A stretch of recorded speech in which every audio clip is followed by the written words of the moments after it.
apprécier, mesurer, interroger, examiner, scorer, surveiller. À vos réponses. Alors, pour l'instant, on a en pole position bilan circonstanciel d'urgence vitale, complémentaire et surveillance avec 66%. Derrière, on a premier, deuxième, troisième et quatrième regard. Ça continue de voter. Les scores continuent de monter. Et voilà, et là, ça ne bouge plus. Donc, les résultats, donc, pour l'instant, en pole position, ils ont voté pour bilan circonstanciel d'urgence vitale, complémentaire et surveillance. Très bien, merci pour cette. Eh ben, finalement, les trois sont justes. Et oui, les trois sont justes parce qu'on aborde globalement la même chose derrière ces appellations. Simplement, ben, c'est la forme qui change, mais le fond reste le même. Qu'on parle en regard, qu'on parle en bilan de circonstances, d'urgence vitale, de complémentaire, de surveillance, ou qu'on parle plutôt sous forme de verbe d'action approché qui pourrait correspondre au bilan de circonstances, au premier regard. Rechercher, qui est une des parties du bilan d'urgence vitale, qui correspond au deuxième regard. L'appréciation de la fonction vitale, qui est la deuxième partie du bilan d'urgence vitale. Et le regard. Et puis voilà, on continue avec la mesure de la fonction vitale qui est toujours dans le bilan d'urgence vitale. Un examiné scoré qui correspond au bilan complémentaire avec le score interrogé, examiné, scoré. Et puis la surveillance qui est non pas un bilan à part entière, mais qui est bien une des étapes du bilan.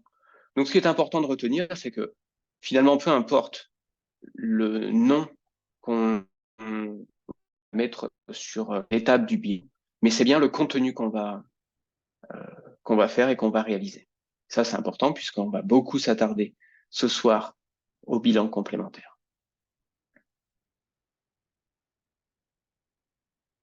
Si jamais vous souhaitez poser des questions, n'hésitez pas dans l'espace Q et R à les poser. On y répondra du mieux qu'on peut dans le temps qui nous est imparti en fin de session. Alors maintenant, on va s'attacher au bilan complémentaire. Mais vraiment revenir sur la généralité du bilan complémentaire. Et on s'aperçoit que c'est trois mots principaux, trois verbes d'action: interroger, examiner, scorer. Si on prend la première partie, interroger, dans le cadre d'une affection traumatique, on va rechercher le mécanisme. Quelles ont été les circonstances, intensité, éléments particuliers, c'est-à-dire qu'est-ce qui s'est passé, quelle est la cinétique? Est-ce que c'était à vive allure? Est-ce que c'est une chute de la hauteur? Est-ce que la personne, elle s'est réceptionnée sur quoi? Est-ce que c'est sur de l'herbe? Est-ce que c'est sur quelque chose de mou? Est-ce que, à l'inverse, c'est quelque chose de dur? Est-ce que l'arrêt s'est fait de manière brutale? Et puis, est-ce que la personne, elle était ceinturée? Est-ce qu'elle avait un casque? Si elle était porteuse d'un casque, comment était le casque? Comment est le véhicule? Le véhicule, il est retrouvé, si c'est un cycliste par exemple, le vélo, il est retrouvé à combien de mètres du cycliste? Enfin bref, ce qui va nous donner le maximum d'informations sur ce mécanisme. Puis on n'oublie pas de mettre aussi du lien, bien évidemment, avec la victime qu'on prend en charge. C'est intéressant d'avoir le côté dominant, c'est-à-dire le côté qu'elle utilise le plus. Par exemple, si la personne elle est droitière ou gauchère, un traumatisme de la main droite quand on est droitier, ça va être beaucoup plus impactant que le traumatisme de la main droite chez quelqu'un qui est gaucher. Son mode de vie. Est-ce que la personne, elle peut être aidée, accompagnée à domicile? Est-ce que la personne, elle vit seule? Est-ce qu'elle est dépendante? C'est-à-dire déjà avant l'affection traumatique qu'elle rencontre, est-ce qu'elle est autonome à la maison ou est-ce que déjà il y a un certain degré de dépendance qui est présent? Le logement. Quand on habite de plein pied, c'est plus facile quand on présente un traumatisme des membres inférieurs, notamment pour se déplacer. Du moins, c'est moins difficile, hein, je dirais pas plus facile, mais enfin, c'est moins difficile. Est-ce que la personne a des aidants? Voilà. Enfin bref, on essaye de récolter un maximum d'informations. On va aller analyser les plaintes. Alors, les plaintes, c'est le fameux PQRST qu'on connaît depuis déjà quand même bien longtemps, provoqué par qu'est-ce qui s'est passé, mais c'est aussi amélioré par. La douleur, elle peut être améliorée par une position antalgique, par exemple, et c'est important de le spécifier. La qualité de la douleur, la gêne occasionnée. La qualité de la douleur, ce qui nous intéresse, c'est vraiment comment la personne, elle décrit cette douleur. Quelle gêne elle va avoir. La région du corps, c'est à quel endroit. Et à quel endroit, c'est important de parler le même langage. Prends pour exemple, hein, la jambe, quand on demande où est la jambe, certains nous disent que c'est entre la hanche et le pied, c'est-à-dire tout le membre inférieur. Et finalement, c'est important qu'on parle bien le même discours, parce que la jambe, c'est bien le segment qui correspond entre le genou et la cheville. Donc, il est important qu'on parle le même langage, le bras et l'avant-bras. Le bras, c'est la partie qu'il y a entre l'épaule et le coude, et l'avant-bras, c'est bien la partie qu'il y a entre le coude et la cheville. Vous vous en souvenez-vous que l'avant-bras, il y a deux mots, il y a deux os, alors que sur le bras, il n'y a qu'un os et il n'y a qu'un mot. La sévérité, ça va être la perception de cette douleur, c'est-à-dire comment la personne, quel est l'impact de ce traumatisme, c'est-à-dire est-ce que la personne, elle arrive encore à marcher ou elle vous dit, quand je marche, ça me fait mal, ça augmente ma douleur quand j'ai mal. La temporalité, depuis combien de temps le traumatisme s'est passé, est-ce que la douleur, elle est modifiée, elle est augmentée ou elle est diminuée avec le temps? Tout ce qui peut concerner la temporalité. Si elle a déjà eu une fracture, par exemple, si la douleur ressentie à l'instant T est la même que une douleur antérieure suite à une fracture, par exemple. Là, on analyse la plainte. Et enfin, on va rechercher les antécédents médicaux. Alors, les antécédents de la personne, les hospitalisations, si elle est allée à l'hôpital, si la personne elle prend des traitements, si elle les a pris, s'il y a eu des modifications récemment, ce qui pourrait peut-être expliquer un certain nombre de choses s'il s'agit peut-être d'un malaise, des allergies, les facteurs de risque. Les facteurs de risque, quelque chose qui a été ajouté dans le bilan complémentaire de manière systématique, tel que l'obésité, la personne qui est plutôt sédentaire, l'hypercholestérolémie, le diabète. Voilà, ces facteurs de risque qui sont ajoutés de manière systématique dans le bilan complémentaire. Ça, c'est la phase d'interrogatoire. Ensuite, on va aller examiner. L'examen, il est systématique. L'examen, il va permettre de rechercher des lésions de la peau, que ce soit une plaie, une brûlure, une contusion, mais aussi d'autres atteintes telles que des taches qu'on pourrait retrouver sur le corps, des rougeurs, des hématomes, des gonflements, des écoulements, des déformations, bref, tout ce qui n'est pas normal, tout ce qui est lié de près ou de loin à l'affection que rencontre la personne. Alors, pour ça, on va commencer par écouter ce que nous dit la personne. Tout simplement, elle va peut-être être en capacité de nous dire j'ai mal à tel endroit. Et puis, on va écouter aussi la manière dont elle va réagir quand on va réaliser une palpation. Peut-être écouter des bruits particuliers. On va observer toute zone douloureuse et on devra aller observer. Donc, si la personne, elle présente une douleur au niveau de la cuisse, il va falloir aller se faire de la place pour pouvoir aller observer au niveau de la cuisse. Et on va réaliser une palpation. Alors, la palpation qui est faite soit de la tête aux pieds face à un traumatisme important, soit focaliser à l'endroit du traumatisme si on est certain qu'il s'agit d'un traumatisme mineur. En tout cas, en cas de doute, c'est de la tête aux pieds.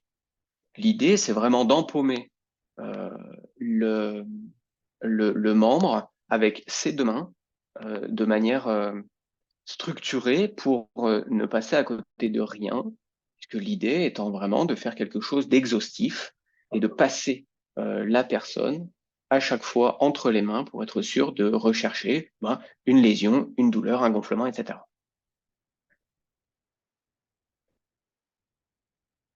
Et enfin, on va scorer.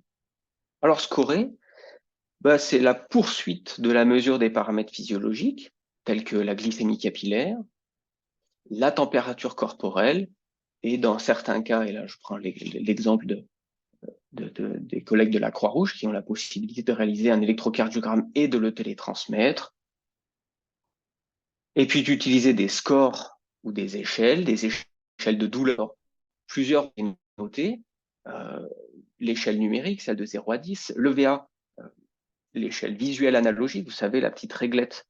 D'un côté, vous avez l'évaluation de la douleur, de l'autre côté, vous avez la partie chiffrée, côté secouriste. L'EVS, qu'on a longtemps utilisée dans le passé, mais aujourd'hui, elle a un petit peu été remplacée par l'échelle numérique. L'EVS, vous savez, c'est l'échelle verbale simplifiée, qui est utilisée entre 4. Le Vandol pour l'évaluation de la douleur chez les enfants. C'est l'évaluation de la surface corporelle brûlée. On connaît les échelles de Lund-Bruder et puis la règle des 9 de Wallace notamment. La reconnaissance, le score de reconnaissance de l'AVC, c'est-à-dire le moment où on va compiler l'ensemble des données pour pouvoir en faire un score. Voilà, donc là, on a réalisé notre bilan complémentaire, là de manière vraiment générale. Maintenant, interrogeons-nous et parlons un peu des traumatismes sévères de membres, ce qui nous rassemble ce soir. Alors, quand on reprend un peu des données, les données, elles datent de 2020 de la TraumaBase, qui est une base de données, on va dire, qui rassemble les informations sur les traumatisés. En 2020, sont plus de 15 000 patients qui sont admis en structure d'accueil de traumatisés graves. Alors, selon les recommandations formalisées d'experts qui datent de 2021, le traumatisme, c'est un motif fréquent de consultation. Consultation chez le médecin généraliste, qui nécessite parfois un traitement orthopédique. On appellera un traitement orthopédique, par exemple, l'immobilisation avec une attelle ou un plâtre.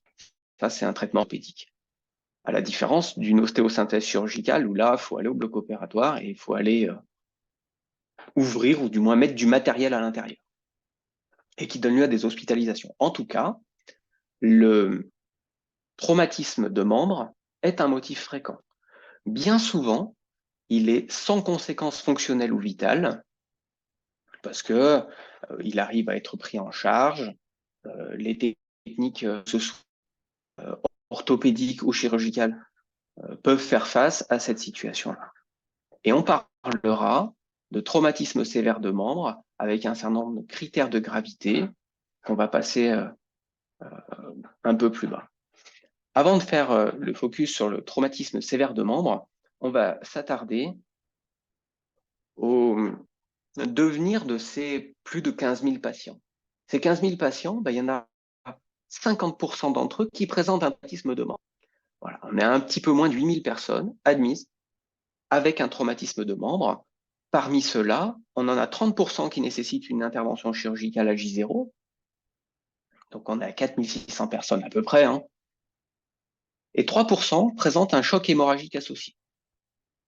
Quand on regarde ces chiffres, on se dit c'est quand même important, quand on voit le choc hémorragique, d'aller le déceler. Et le intervenant est professionnel, parce que même si nous avons une activité bénévole, on reste quand même professionnel du geste. Donc les premiers professionnels qui interviennent, ça reste nous.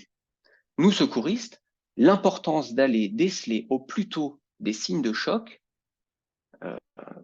pour pouvoir permettre à la victime d'être orientée vers un plateau technique adapté. Alors, un certain nombre de critères, ce qu'on va appeler les critères de Vittel, c'est pas nous qui les avons donnés, hein, mais c'est ce qui permet de définir un traumatisé grave. Voilà, alors, il y a cinq critères. L'examen initial, les circonstances de l'accident, la prise en charge préhospitalière, les lésions observées ou suspectes, la caractéristique, les caractéristiques du patient. Donc sur l'examen initial, c'est un score de Glasgow inférieur à 13, une saturation périphérique en oxygène inférieur à 90% en air ambiant, une pression systolique de moins de 80 mm de mercure. Les circonstances, c'est une victime qui est éjectée, projetée, écrasée, ou alors quand il y a une ou plusieurs victimes décédées dans cet accident, une chute de plus de 6 mètres, une explosion. Concernant la prise en charge, on est sur l'assistance ventilatoire du patient, le remplissage vasculaire de plus d'1 litre, la perfusion de médicaments qui permettent de maintenir une pression artérielle suffisante. Les lésions, elles peuvent être multiples, des traumatismes pénétrants, un volet thoracique, des brûlures, traumatisme du bassin, une amputation de membre, une ischémie aiguë de membre. Donc ischémie, c'est le membre qui n'est plus perfusé en aval à la suite d'une thrombose ou du moins d'un obstacle. Une suspicion de lésion médulaire et le patient qui a plus de 65 ans, la parturiente dans le 2e, 3e trimestre de grossesse, les pathologies associées comme l'insuffisance cardiaque, l'insuffisance respiratoire, les anomalies d'hémostase. Voilà. À chaque fois qu'il y a un critère qui est présent, à la suite d'un traumatisme, on parlera de traumatisé grave. Et ça, c'est important parce que ça nous pose la question, est-ce que les patients qui présentent un traumatisme supérieur de membre, un traumatisme sévère de membre, pardon, sont-ils orientés vers des centres spécialisés? S'il y a au moins un critère de Vittel, donc le critère de Vittel, c'est ce qu'on a vu précédemment, s'il y en a au moins un, la personne, dans l'idéal, devra être transportée vers un centre spécialisé de traumatologie qu'on appelle plus communément un center. Le fait que la personne elle soit transportée sur ce type d'établissement permet la réduction de la morbimortalité. Alors, faire la différence entre la morbidité, qui est les conséquences, l'augmentation des conséquences liées au traumatisme, alors que la mortalité, c'est l'augmentation du décès de la personne. On augmente le risque de survenue du décès, alors que la morbidité, c'est l'augmentation de séquelles liées au traumatisme. Ce traumatisme sévère de membre, qu'on appellera TSM, c'est quand il y a parfois plus de 2 fractures des os longs. Les os longs, on va retrouver le fémur, l'humérus, notamment quand on parle des os longs, c'est ces 2 os principaux. Après, on va retrouver les os de la jambe, les os de l'avant-bras. Une amputation proximale au-dessus du poignet ou de la cheville, ou un important délabrement de membre. Ce qui amène forcément à une prise en charge spécialisée pour pouvoir faire face à cette racisme.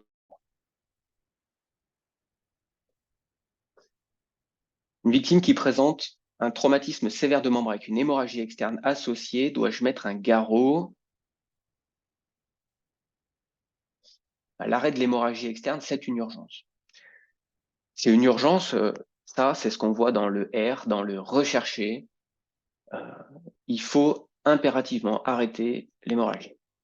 Alors, l'efficacité du garrot, elle varie. On connaît le garrot improvisé qu'on peut faire avec un lien large. Et puis, un bâton, on tourne et on arrête. Et on tourne jusqu'à ce que ça s'arrête de saigner. On connaît le garrot industriel, qui, bien évidemment, ces deux garrots, ces deux moyens-là peuvent arrêter une hémorragie. Maintenant, on sait que le garrot industriel a une efficacité plus importante, meilleure que le garrot improvisé. Donc, on privilégie l'utilisation industrielle que nous avons en dotation dans nos lots de premiers secours, qu'on viendra placer 5 à 7 cm au-dessus de la plaie hémorragique.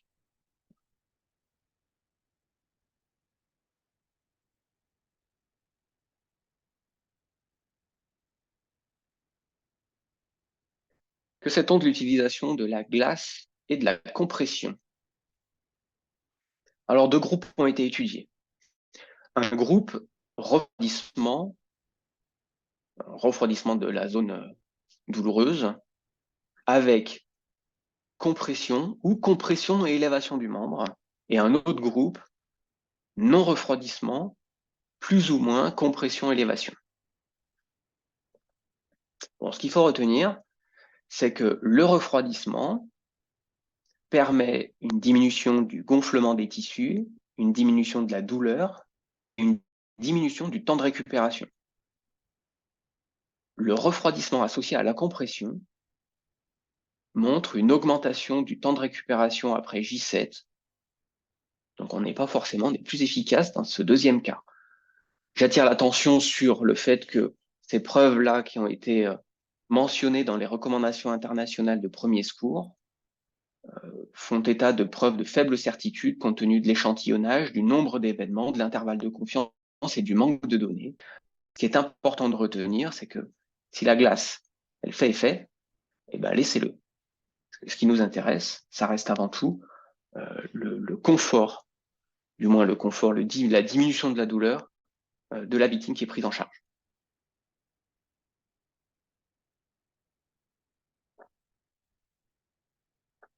Une slide ici plutôt à titre informatif, et je me regarde que quelle avec deux LE, ça aurait été mieux.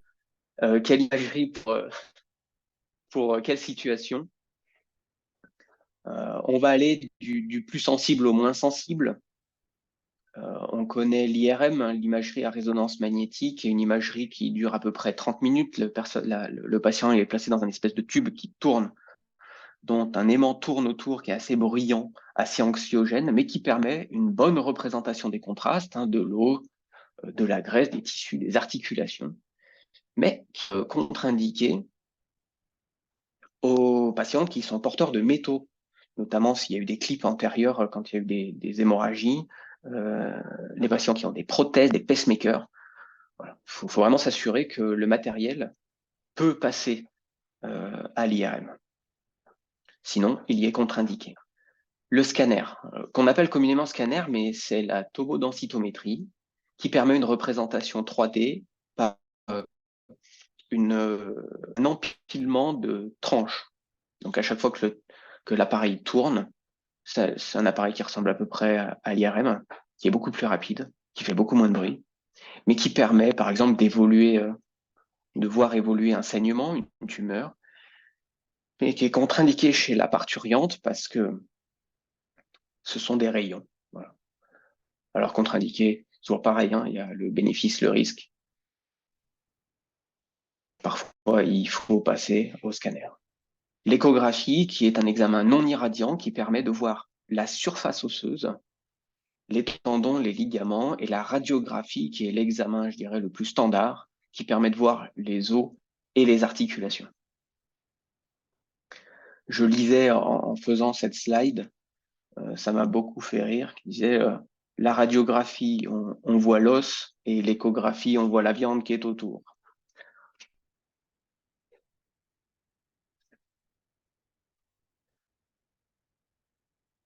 Voilà un peu pour ces quelques interrogations qu'on pourrait avoir sur les traumatismes de membres. Maintenant, ce que je vous propose, c'est qu'on va diviser les membres inférieurs avec le membre supérieur, et on va regarder principalement les membres inférieurs. Alors, des informations générales. En plus de tout ce qu'on a vu dans le bilan complémentaire, qui était la base de notre examen et des informations qu'on allait rechercher. Donc là, on va aller un peu plus dans le détail, on va aller chercher la déformation du membre, et tout simplement, il suffit de décrire ce qu'on voit.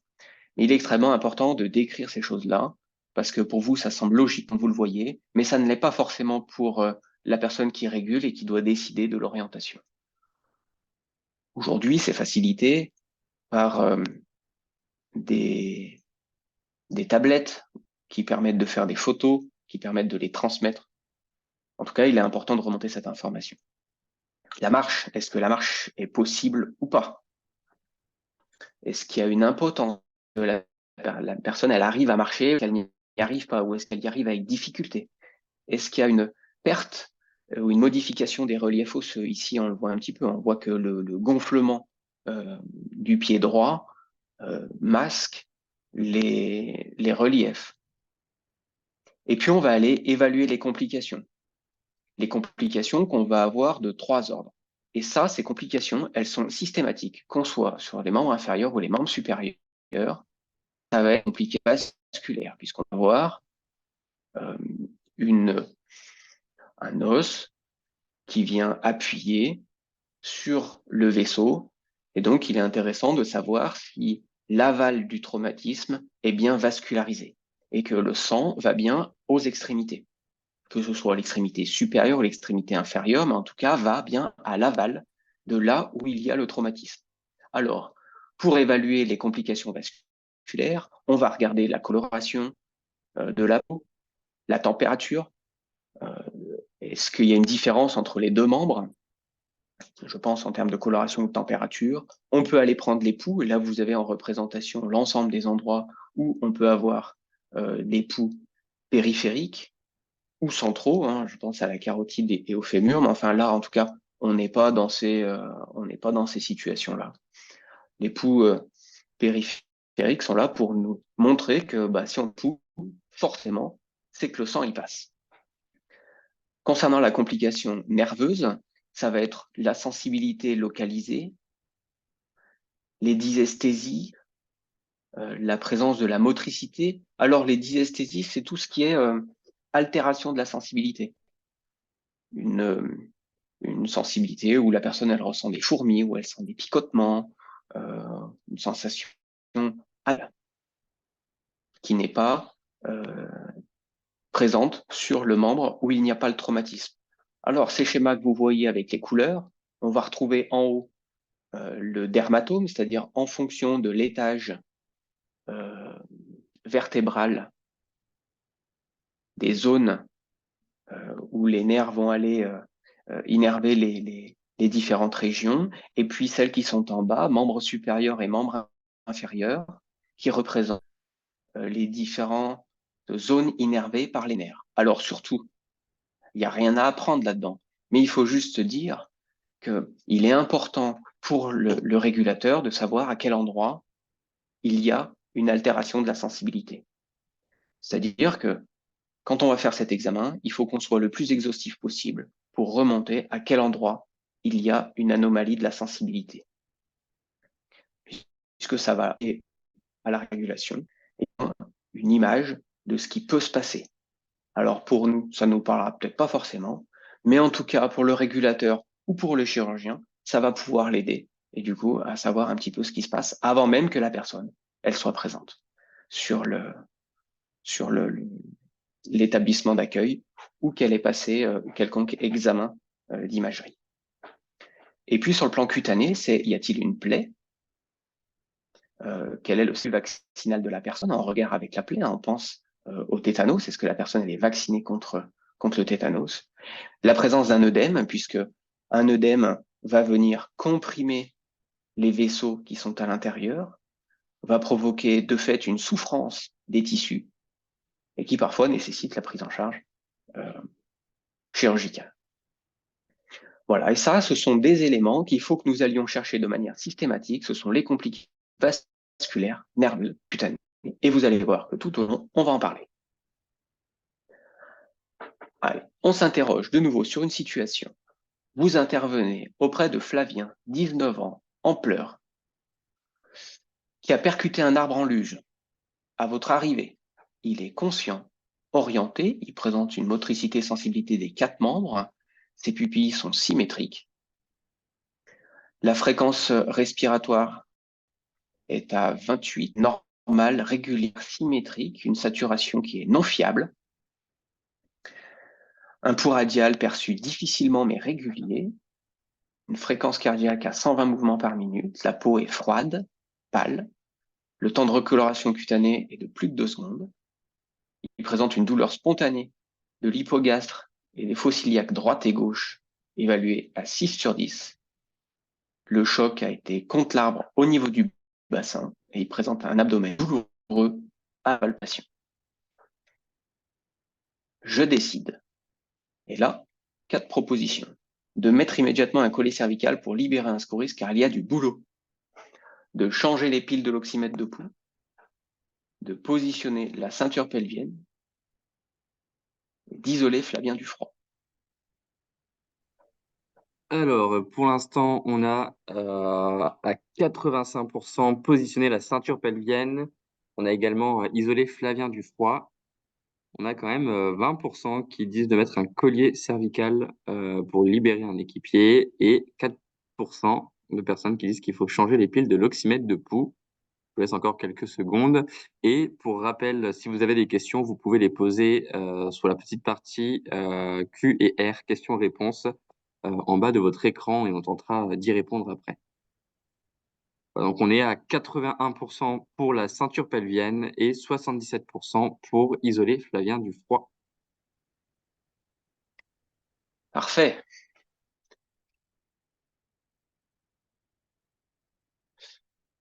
Merci. Eh bien, ce qui va nous intéresser, ça va être de positionner la ceinture pelvienne. Là, typiquement, Flavien, il présente des signes, du moins on va suspecter quand même, des signes d'un traumatisme du bassin, d'un saignement au niveau du bassin. Il faut qu'on positionne cette ceinture. Cette ceinture, elle va permettre de contenir, de rapprocher les paquets vasculaires et potentiellement diminuer le saignement du bassin. Finalement, le bassin, la contention pelvienne, c'est un peu le garrot du bassin.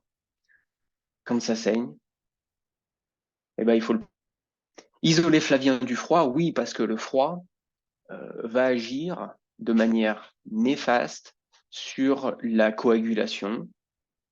Et donc, si ça coagule pas, bah forcément, ça va continuer de saigner. La coagulation naturelle, quand il fait froid, elle se fait plus. La circulation, elle se fait mal, puisqu'il y a le saignement. Et la vascularisation, si les extrémités, si l'organisme est malarisé, les cellules vont être en souffrance. Si les cellules elles sont en souffrance, elles vont mal fonctionner et elles vont libérer des déchets qui vont aggraver l'état de la personne. Donc il est vraiment important d'isoler Flavien du froid. Alors, concernant les 2 autres réponses qu'on n'a pas sélectionnées, pourquoi ne pas mettre un collier cervical? Tout simplement parce que on met pas un cervical pour libérer quelqu'un, on met un collier cervical pour d'autres situations, mais en tout cas, c'est certainement pas pour libérer quelqu'un. Et puis, changer les piles de l'oxymètre de pouls. Dans cette situation, effectivement, vous avez raison, mais enfin, c'est pas le moment de se dire il faut changer les piles de l'oxymètre de pouls. Ça fait partie de la vérification avant de prendre la mission de secours. Disons que là, on n'a pas de saturation fiable, tout simplement parce que Flavien, il est à l'extérieur, il fait froid, et donc la vascularisation, elle se fait mal, elle est d'autant plus aggravée de la détresse circulatoire qui s'installe. Donc voilà pourquoi c'était bien les 2 dernières situations, les 2 dernières options qu'il fallait cocher. Alors parlons du trauma du bassin, qui est présent c'est un traumatisme violent, hein, ce sont des os qui sont gros, qu'on va retrouver dans des accidents de la voie publique, dans des démonstrations, des accidents de luge. Luge qui, enfin bon, vous avez bien compris que c'était une cinétique qui était importante. Ici, on le voit. Là. c'est cassé. Ça, ce sont les images d'une radiographie. Vous voyez ici, c'est cassé. De l'autre côté, ça ne l'est pas. L'idée, c'est surtout pas de savoir lire une radiographie, hein, mais c'est bien de comprendre un petit peu comment ça se passe à l'intérieur. Donc, la contention pelvienne, voilà comment on va la placer. Hein. Le repère qu'il faut prendre, c'est bien sûr les grands trochantères qu'on voit au bout de la souris, matérialisés par les flèches vertes. Il en existe plusieurs modèles. Hein. Ça, c'est le modèle qui est utilisé par la Croix-Rouge, mais il en existe d'autres modèles, le principe restant à chaque fois le même.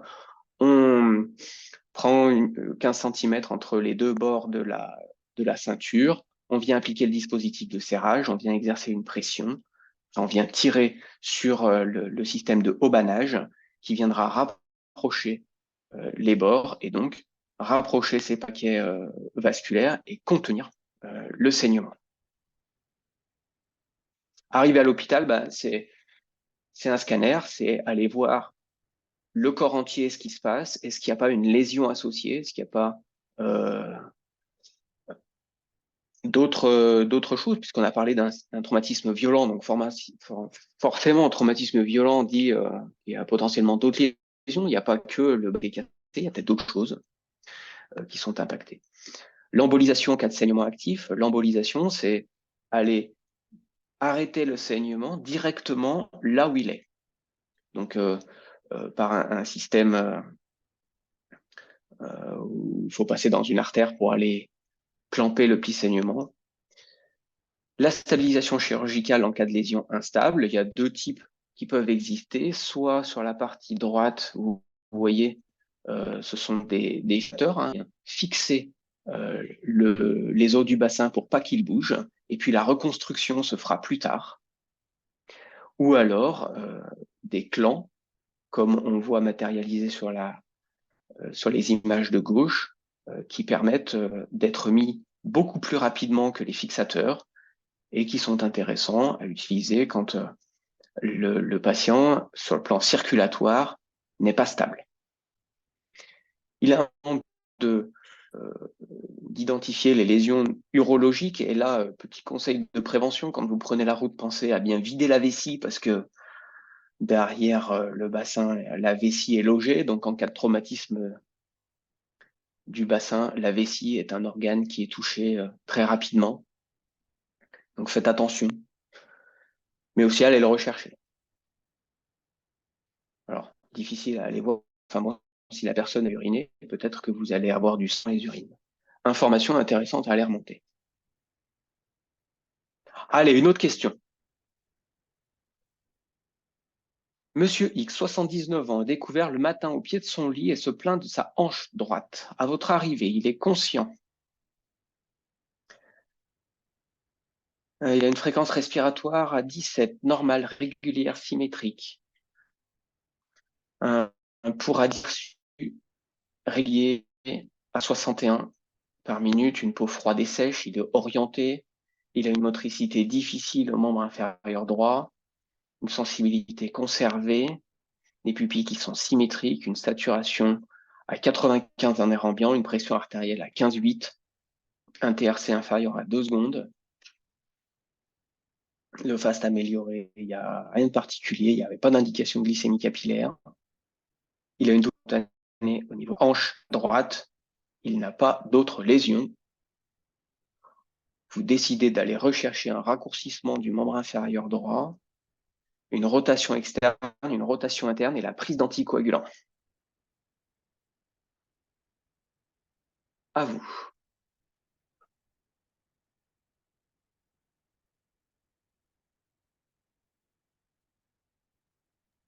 Donc, pour l'instant, on a un raccourcissement du membre inférieur droit en pole position.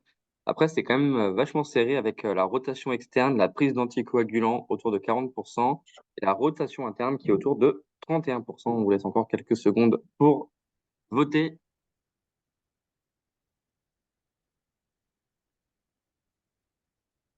On reste quand même principalement sur le raccourcissement du membre inférieur droit où on reste à 83%. Et ensuite, c'est vraiment mitigé entre la rotation externe et la prise d'anticoagulants, avec 43% pour les deux. Parfait. Merci des réponses.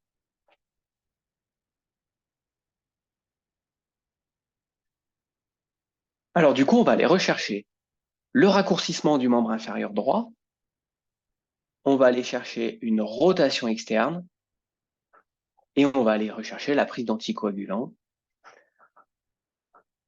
Le raccourcissement du membre inférieur et la rotation externe, tout simplement, elle est liée au fait que les muscles vont venir, en cas de rupture, tirer le membre vers la base du muscle, hein, puisque l'os, il n'y a plus de continuité de l'os, donc forcément, ça va venir tirer la partie du membre vers le haut, d'où le raccourcissement.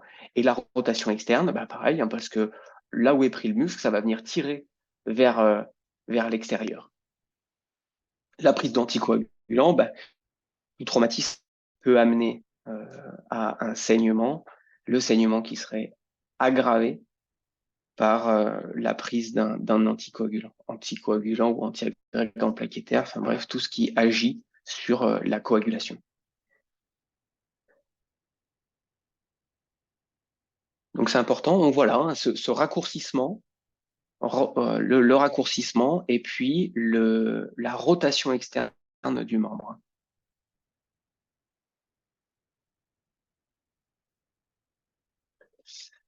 Alors, intéressant d'aller connaître l'âge du sujet, puisque forcément, plus on avance dans l'âge, plus les os se fragilisent.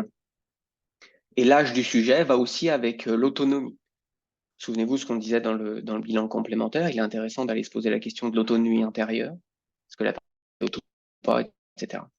Les circonstances, est-ce que c'est lié à un traumatisme? Est-ce que c'est lié à un malaise? Est-ce qu'il y a eu une perte de connaissance passagère, une absence qui a provoqué l'origine de ce traumatisme? Et du coup, ne pas être focalisé uniquement sur le traumatisme, mais bien aller creuser ce fameux provoqué par dans notre bilan complémentaire. L'importance aussi de la durée passée au sol. Parce que au sol, on se refroidit vite, d'autant plus quand on est resté tout seul à la maison, quand j'étais qu'on est resté plusieurs heures au sol, il y a des complications liées à l'hypothermie. Et là, je vous renvoie à ce que à la dernière, à l'une des opérations terrain qu'on a eues sur l'hypothermie et aux conséquences qu'elle pouvait avoir sur l'organisme. On va rechercher donc cette déformation avec le raccourcissement, la rotation externe et l'adduction. On va pouvoir aller chercher aussi le décollement du qui est impossible. C'est-à-dire quand on demande à la personne d'essayer de lever sa jambe, elle n'y arrive pas. Forcément, elle n'y arrive pas puisqu'il n'y a plus la continuité de l'os.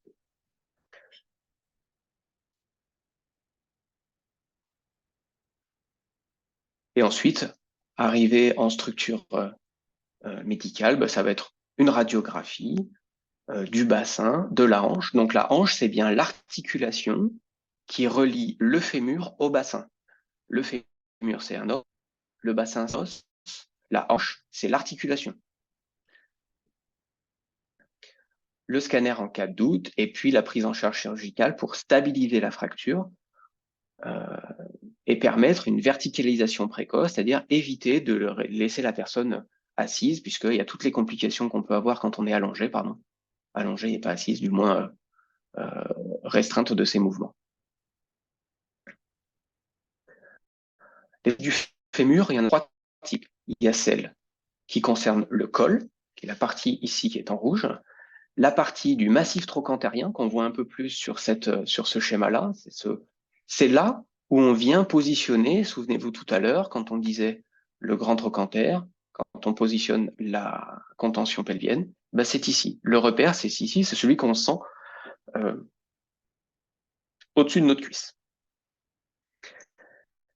Et puis la fracture de la diaphyse, la diaphyse, c'est le fût, hein, c'est la partie centrale de l'os. Alors la fracture du col fémoral,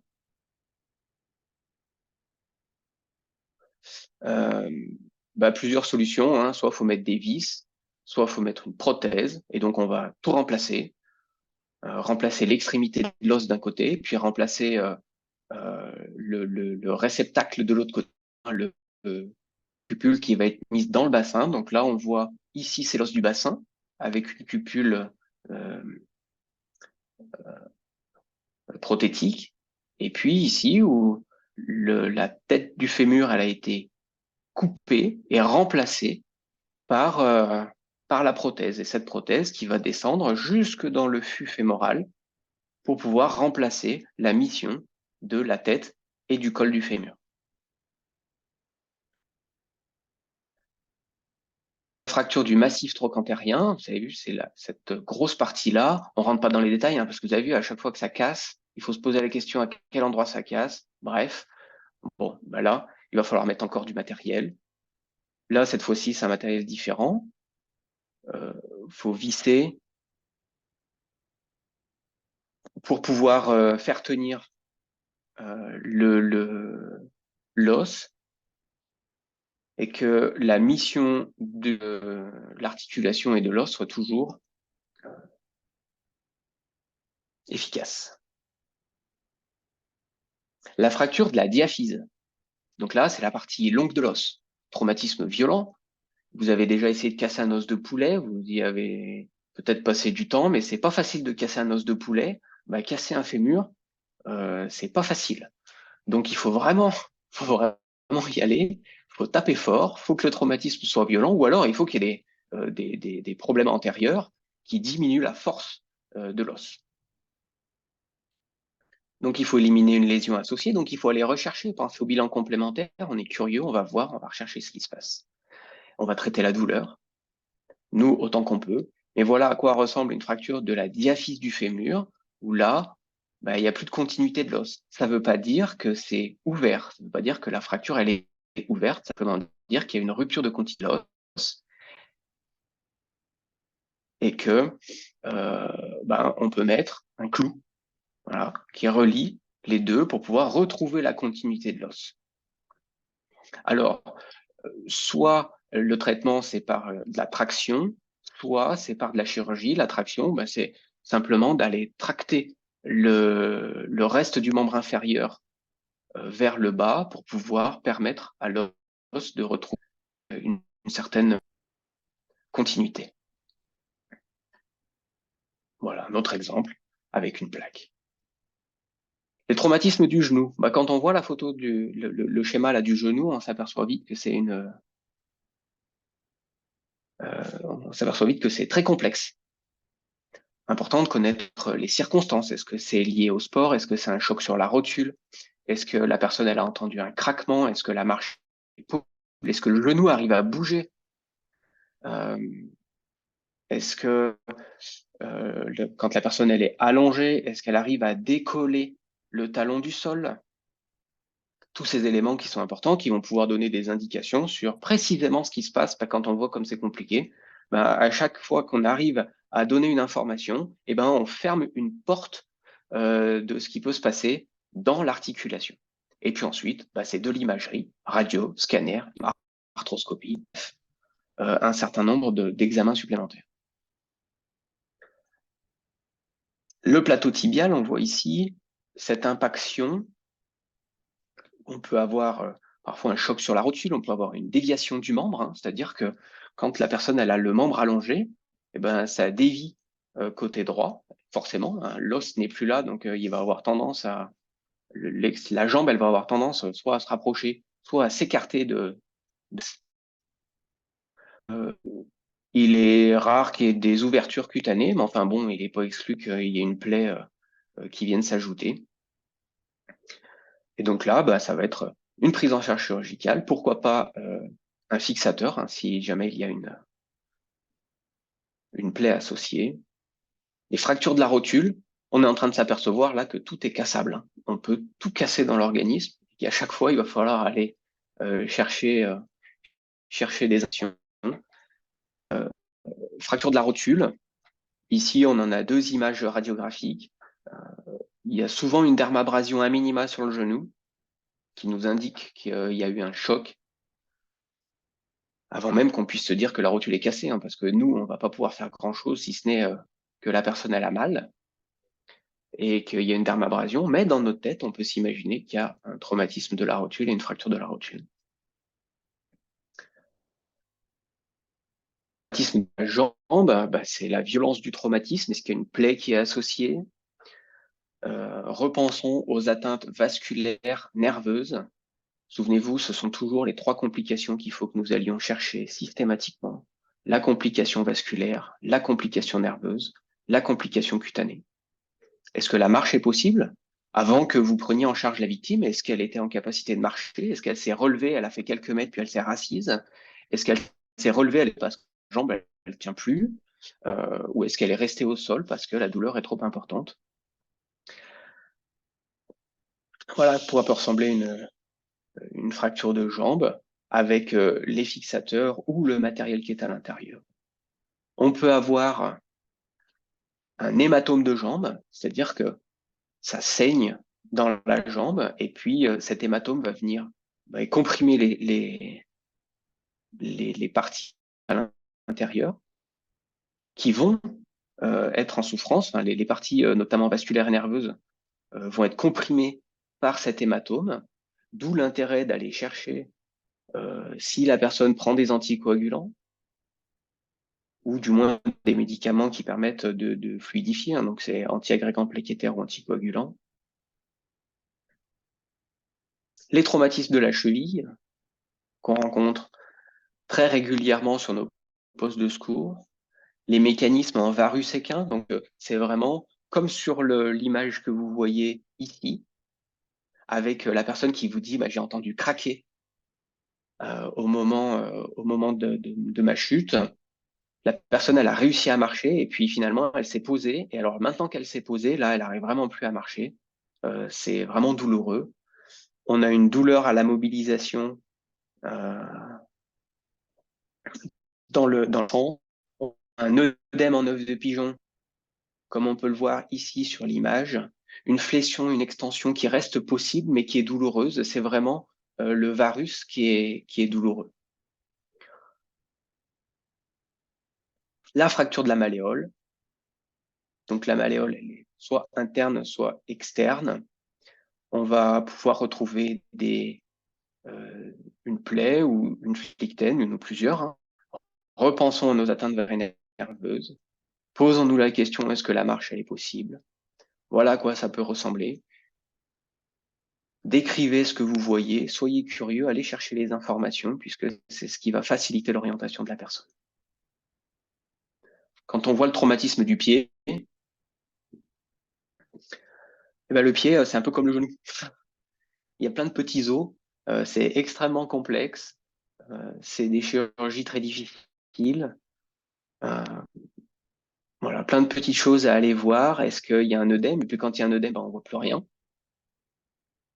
Voilà, quand il y a un œdème, on fait ça. Et puis on voit la souffrance cutanée, on voit que le pied est noirci, forcément, parce que cet œdème comprime les paquets vasculaires et nerveux et du coup crée cette souffrance. On peut avoir des déformations possibles s'il y a une luxation associée, mais c'est pas obligatoire, pardon.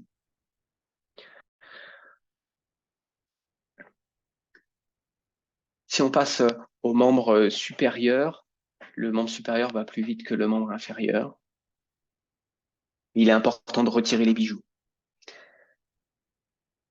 On voit que lorsqu'il y a un traumatisme et dans la phase post-traumatique, il va y avoir un œdème, il va y avoir un gonflement puisque notre organisme est bien fait, c'est-à-dire qu'il va mettre face à une agression l'ensemble des éléments qui vont pouvoir guérir cette agression. Déjà comprendre ce qui se passe et puis guérir. Donc il y a un afflux de matière qui va arriver au siège de cette lésion et pour ça, s'il y a plus de matière, ça prend plus de place. Donc ça gonfle. Sauf que le gonflement, il va provoquer une souffrance des tissus. En plus de ça, si vous rajoutez des bijoux, les bijoux vont se retrouver incarcérés. Je pense aux bagues, aux montres, aux bracelets, vraiment dans l'œdème. Et c'est extrêmement douloureux. Alors, les complications, certes rares, mais qu'on peut retrouver, ce sont les nécroses. Voilà, c'est le fait de ne pas enlever un bijou peut aller jusqu'à la nécrose. Alors, pas dans votre prise en charge, hein, pas dans les 20 minutes ou dans l'heure de votre prise en charge, mais on peut enlever cette complication. Donc, tant qu'il est encore possible, avant d'arriver à l'hôpital, au plus tôt du traumatisme, on retire l'ensemble des bijoux d'aval. Bagues, bracelets, bijoux. On va chercher le foyer de fracture. Alors, différents types de fractures, je ne rentrerai pas dans le détail, différents types de mécanismes qu'on connaît déjà, soit directs, soit indirects, avec une transmission de l'énergie. Elles peuvent être fermées, elles peuvent être une plaie. Alors, la plaie, c'est soit de l'intérieur vers l'extérieur, hein, quand c'est l'os qui vient déchirer la peau, ou alors, à l'inverse, quand c'est un mécanisme extérieur, hein, c'est la chute qui a provoqué l'ouverture de la peau. Et puis, ces fractures, elles peuvent être compliquées de lésions vasculaires et compliquées de lésions nerveuses. Ça, je pense que vous l'avez bien identifié. Il faut qu'on aille le vérifier à chaque fois que la personne présente un traumatisme.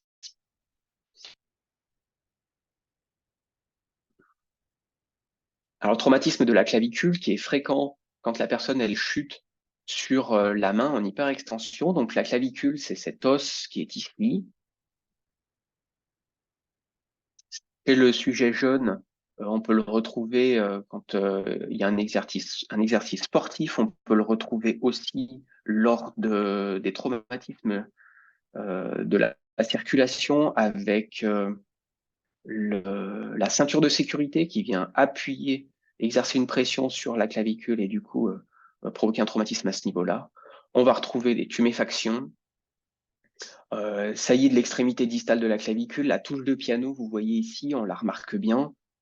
Ben, forcément, l'os il est cassé, donc la partie cassée se retrouve plus basse que la partie qui est en place, et donc on a ce qu'on appelle la touche de piano, une douleur bien dans la relation, et puis des lésions associées, puisque ce morceau d'os peut venir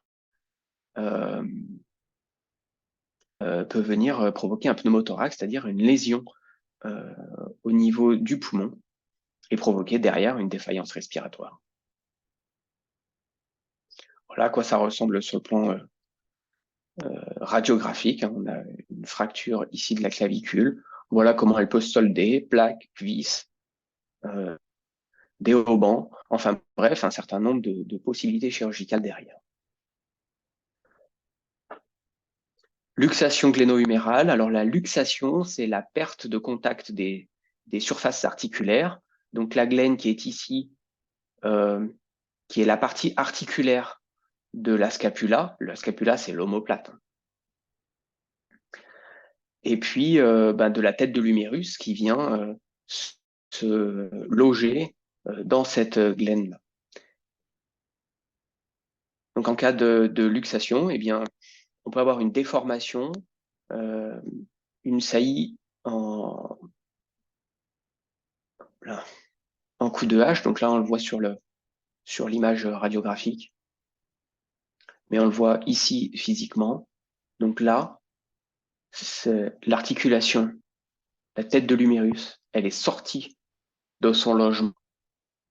Donc ici, on voit vraiment l'extrémité. Là, on voit la clavicule, l'extrémité. Donc, on n'a plus de l'articulation, comme on le voyait ici. C'est ce qu'on appelle le coup de hache. Intéressant à aller chercher. Ici, on peut avoir une compression des nerfs qui est assez importante. Il est extrêmement important là d'aller vérifier la sensibilité du moyen de l'épaule. Est-ce que la personne, elle sent quand on touche? Intéressant de savoir une dominante, hein, parce qu'une luxation sur la droite, quand on est droitier, ça peut poser problème. Du moins, c'est important à savoir. La réduction, elle se fait en urgence s'il y a une luxation. La réduction, c'est bien un acte médical, hein, c'est pas un acte ni secouriste ni infirmier, c'est bien un acte médical qui se fait sous une analgésie pour diminuer la douleur lors de la remise en place. La fracture de l'extrémité de l'humérus est dans le traumatisme violent ou alors chez le sujet âgé atteint d'ostéoporose. Donc ici, on voit bien que la tête, elle est ici, la diaphyse, elle est là, et entre, c'est cassé. Ça peut se résoudre par un traitement orthopédique avec un coup de corps, mais ça peut se résoudre aussi par broche, clou, vis, prothèse, tout ce qu'on veut, pour pouvoir retrouver l'articulation telle qu'elle doit être. La diaphyse de l'humérus, donc c'est la même chose que la diaphyse du fémur. Hein. La diaphyse, c'est la partie au milieu qui est compliquée par une compression nerveuse, donc 12% des cas d'une nerf radiale.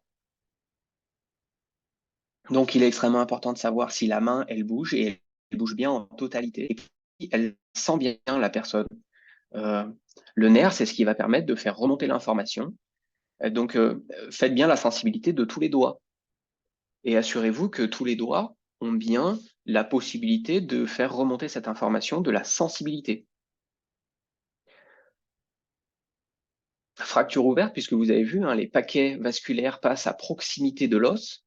Si on revoit l'image là, on voit que cette esquille là, elle peut venir enrocher un vaisseau, qui soit artériel ou veineux, et donc provoquer un saignement derrière. Et encore, clou et vis. Fracture de l'olécrâne. L'olécrâne, c'est le petit bout d'os qu'on retrouve sur la partie du bras. Ici, ça, c'est normalement tout ensemble. En cas de traumatisme, c'est des mécanismes à haute cinétique, parfois associés à une plaie. Là, on va avoir une atteinte du nerf ulnaire. Vous allez le savoir avec la sensibilité du 5e doigt. Si la personne, elle ne sent plus au niveau de son 5e doigt, ben, il y a peut-être une complication nerveuse. Voilà, donc après, c'est des systèmes de broche et de haubans pour pouvoir permettre à cet olécrâne de retrouver sa position initiale et permettre à la personne de mobiliser le coude normalement. La fracture de la tête radiale, l'importance de connaître le mécanisme, la douleur à la palpation de la tête radiale, des crépitements. Et vous avez vu que à chaque fois qu'on passe les slides, on se pose toujours les mêmes questions. Mais là, on va s'en poser une autre. Et ce sera la dernière. Ophélie, elle a 25 ans, voulant ranger le matériel dans le véhicule de secours. Elle a trébuché, elle s'est réceptionnée sur la main. Lorsque vous arrivez auprès d'elle, elle est consciente, elle a une fréquence à 20 mouvements par minute, normale, régulière et symétrique, un pouls radial perçu régulier, une fréquence cardiaque à 83 par minute, elle est orientée, une motricité difficile du membre supérieur gauche, les pupilles sont symétriques. Saturation d'oxygène à l'air ambiant à 99%, une pression artérielle à 12,8 cm de mercure, une douleur à 7/10 au poignet gauche, elle n'a pas de plaie. Vous engagez les actions suivantes. Vous recherchez la présence du pouls radial gauche, vous appliquez du froid sur le poignet, vous retirez montre, bague, bracelet sur le membre supérieur gauche, et vous mesurez la pression artérielle des deux côtés. C'est à vous.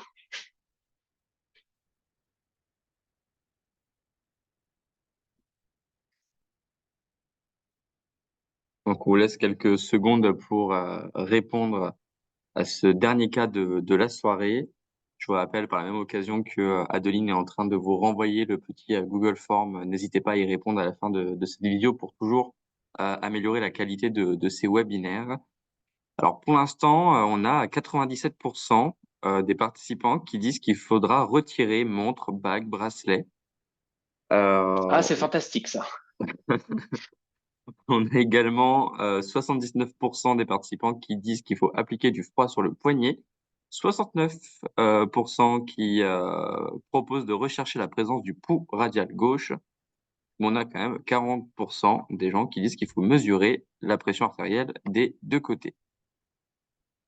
On va arrêter le slide. Super, merci. Merci pour vos réponses.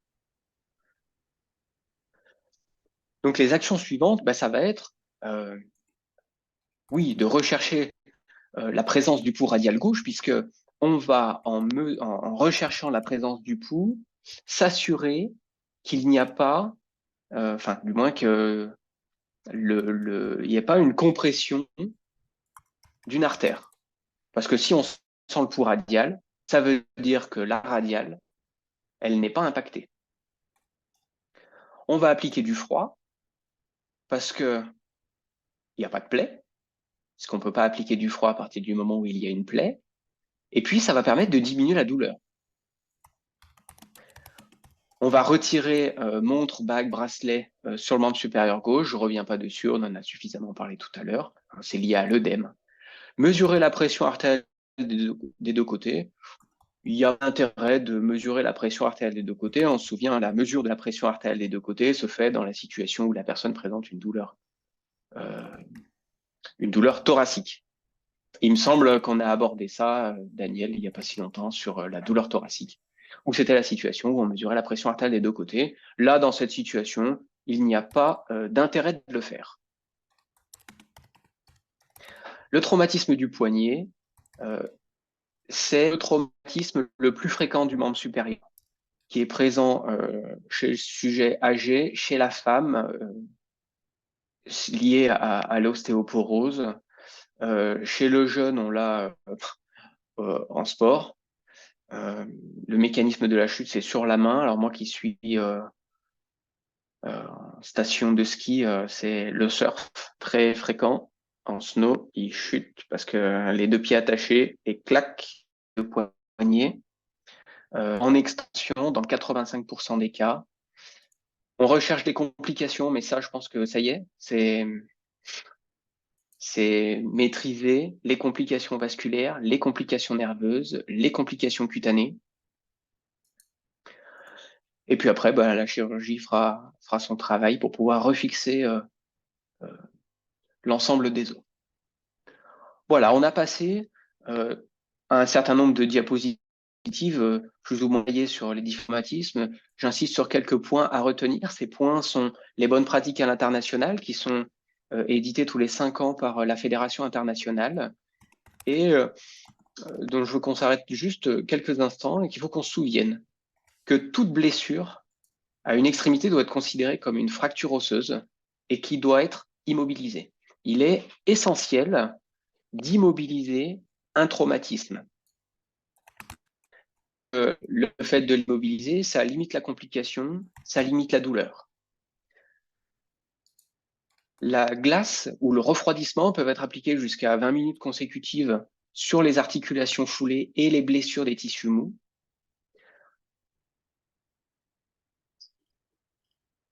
Toutes les fractures doivent être évaluées pour identifier des saignements internes et externes. La proximité des vaisseaux des os font qu'il faut qu'on ait une attention toute particulière sur le saignement.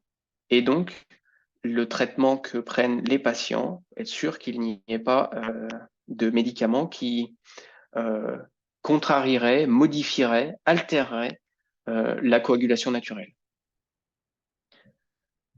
L'attelle doit être réalisée de manière à limiter la douleur, à réduire les risques de blessures supplémentaires et faciliter le transport. Et dans un environnement isolé, et là, dans des cas qui sont vraiment très spécifiques, si la fracture, elle présente un angle, qu'elle est froide, pâle, le secouriste peut envisager de réaligner le membre, mais un, il faut qu'il soit formé, et deux, il faut que ce soit sur prescription pour pouvoir réaliser ce geste-là. Voilà pour moi, j'en ai terminé sur cet échange. Parfait. Merci Julien pour le contenu de ce webinaire. Alors, on a pas mal de questions qui ont été répondues par Daniel Méran directement dans les questions-réponses. On a quand même une question qui nous a été qui a fait réagir, notamment sur la mise en place de la ceinture pelvienne. Oui. Est-ce que ce serait juste possible de reclarifier, est-ce qu'il faut obligatoirement un avis médical pour la pose de la ceinture pelvienne ou pas nécessairement? Alors, pelvienne, on a dit que c'était le garrot du bassin. Donc, on peut être en mesure de le prépositionner. Et si l'avis médical est long, il y a des situations où on n'arrive pas à avoir d'avis médical, il est possible de la serrer.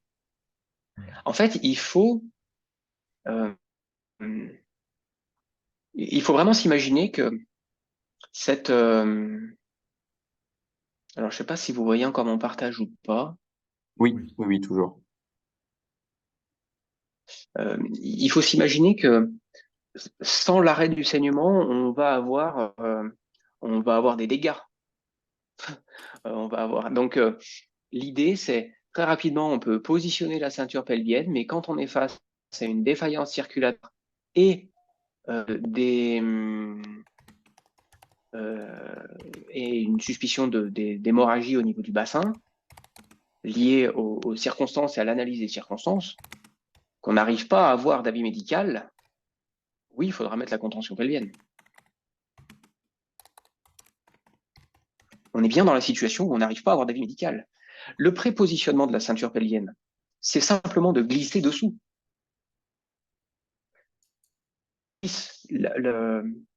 Je glisse le tissu, la ceinture sous la personne, je la prépositionne.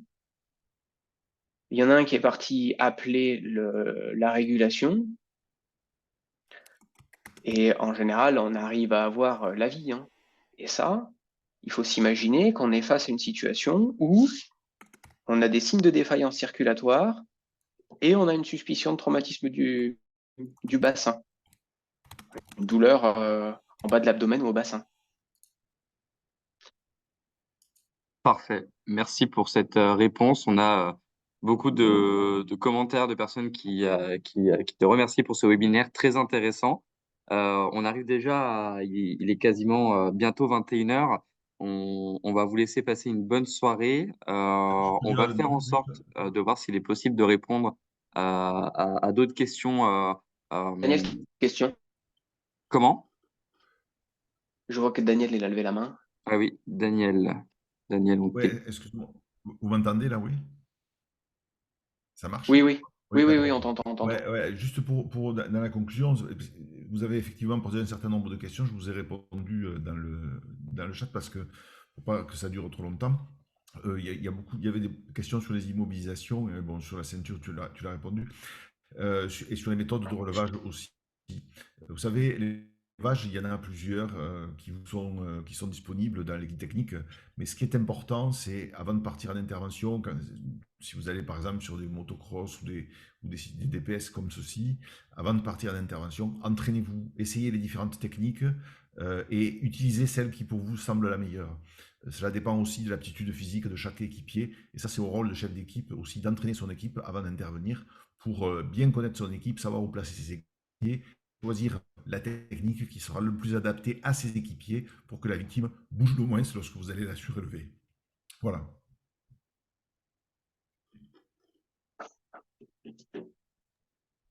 Parfait. Merci Daniel. Donc, du coup, comme je disais, on essaiera de faire en sorte de répondre à des questions supplémentaires et éventuellement les rajouter à la fin de ce replay qui sera disponible très, très prochainement. Je ne sais pas si tu peux passer la slide suivante avec la date de du prochain webinaire qui sera, Alors, il faut que j'arrête le partage et je reprends. qui sera donc le 28 mars sur la noyade, le thème qui sera présenté par Daniel, justement.